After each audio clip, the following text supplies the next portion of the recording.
Dr Ishita Mukerji, Senior Psychologist at Kaleidoscope, which is a mental wellness center. And in today's episode, we will briefly discuss about another very commonly heard and used term, PTSD, that is post-traumatic stress disorder. It is a mental health condition that's actually triggered by a horrific experience, and it is classified as an anxiety disorder. It can develop with feelings of hopelessness and leaves you emotionally shattered. It can also leave you feeling stuck with a constant sense of danger and painful memories. You may have PTSD if the symptoms get worse and last for months or even years and interfere with your day-to-day functioning. Most people who go through traumatic events may have temporary difficulty adjusting and coping, but with time, good self-care and therapy, people usually get better. Exposure to war combat, being the victim of robbery, enduring physical, emotional, other forms of assault, combat to a natural disorder, involvement in civil conflicts, serious accident, loss of a loved one, physical injury, rape or other types of abuse, being a victim of crime, receiving a life-threatening diagnosis, and many more.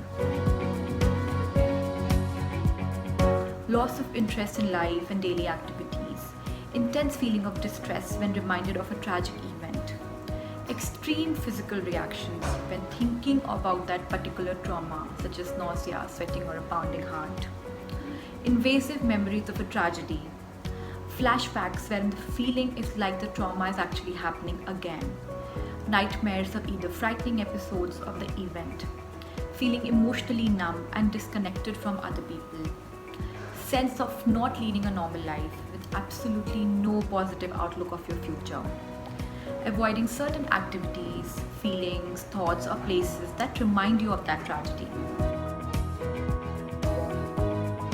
Number 1 is normal stress response. Number 2 is acute stress disorder. Number 3 is uncomplicated PTSD. Number 4 is comorbid PTSD. And number 5 is complex PTSD. Now let's go ahead with some self-help tips. Learn more about PTSD and understand its recovery takes time. Build confidence in your ability to cope with the bad memories. Find someone in whom you can actually confide in. Spend some time with other people who know what has happened. Let people know what might trigger sometimes symptoms. Break down tasks into smaller parts to make them easier to prioritize and complete. Indulge yourself in some physical exercise such as swimming, running, playing an outdoor game, or even yoga. Practicing relaxation, breathing, or meditation techniques. Listen to quiet music or spend time in natural surroundings. Understand that it will take time for symptoms to go away. Accept that PTSD is not a sign of weakness but can happen to anyone. Actively participate in enjoyable activities that can provide distraction. Number 1 is deep breathing. Remind them to breathe deeply often. Number 2 is connecting touch. Connect with them as showing support by rest your hand gently on their shoulders, arm, or knee. Number 3 is ground gravity. Tell them to sense their feet on the floor. Number 4 is self-hug. Doing so tightly for a while will help them sense themselves better. Number 5 is cold sensation. Give them cold water to put their fingers and ask them to focus on the cold sensations. Number 6 is music. Play healing music or nature sounds that is calming for their senses.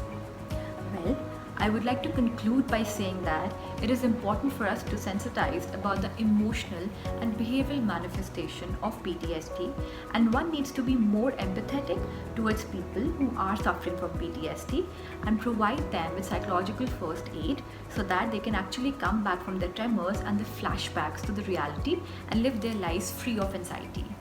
Thank you.